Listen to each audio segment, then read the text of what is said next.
I want to start by greeting all of you who are gathered in person or virtually for this League of Women Voters 102nd Anniversary Convention in my growing up city of Denver.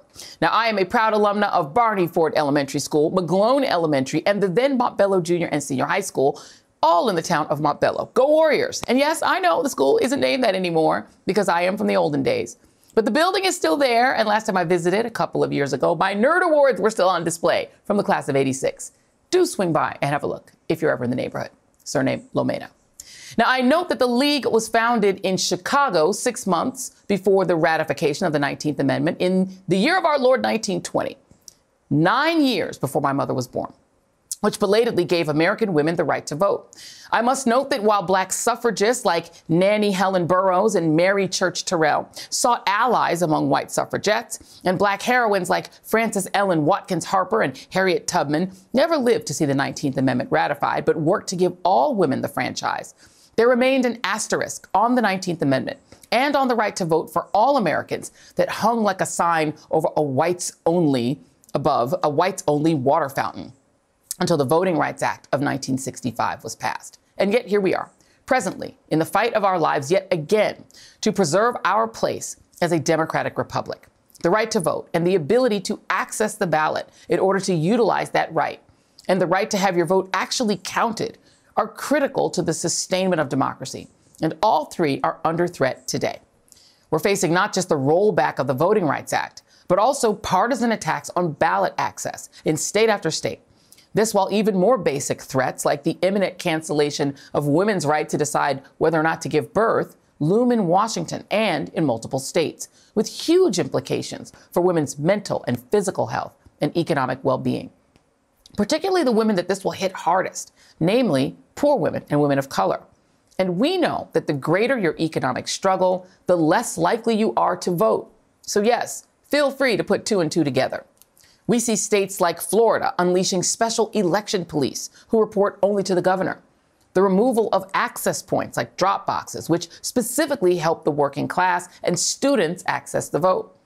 We're seeing states ban basic mercies at the polls, like providing water to those who are stuck in long lines that are long precisely because these states strategically provide fewer voting machines in large urban areas where the party in power believes their own voters don't live, while flagrantly using gas card handouts and neighborhood partisan office pop-ups to try to bribe voters of color. We've seen 2 voting rights restoration bills pass the House only to be blocked in the Senate, while 2 senators from one party stand in the way of fixing the filibuster, the tool used historically mainly to block black Americans' right to vote, while the other party wields the filibuster like a dagger.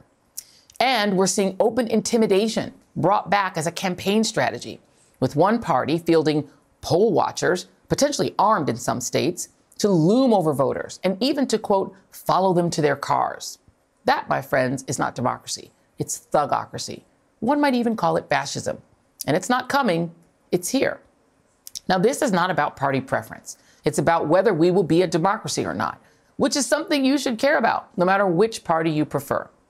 We face an election this November that will pit information against rampant disinformation and autocracy against democracy, with violent extremist organizations like the Proud Boys that participated in an attempted coup last January taking control of local parties in places like Florida, and election deniers taking office or running for office in crucial positions from school board to city commission to state representative, state senator, and even secretary of state or governor in hundreds of localities and dozens of U.S. states. In New Mexico recently, a canvassing board that included a man who was indicted for violently attacking the U.S. Capitol on January 6, 2021, refused to certify the results of a primary election based on 2 members, including the insurrectionists' gut feeling that the results of the election, as read through the voting machines, just couldn't be right.